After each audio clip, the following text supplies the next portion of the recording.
கடைசி நாளான நேற்று மேலதாளங்கள் முழங்க காங்கிரஸ் வேட்பாளர்கள் வேட்புமனு தாக்கல் செய்தனர்.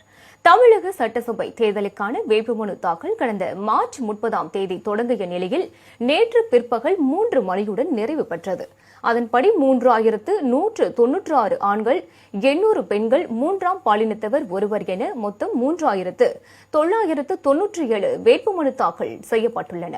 பொன்னேரி கோட்டாட்சியர் அலுவலகத்தில் காங்கிரஸ் வேட்பாளர் துரை சந்திரசேகர் வேட்புமனு தாக்கல் செய்தார். அப்போது அவருடன் திருவள்ளூர் எம்பி சசிகாந்த் செந்தில், முன்னாள் எம்பி ஜெயக்குமார் உள்ளிட்டோர் உடனிருந்தனர்.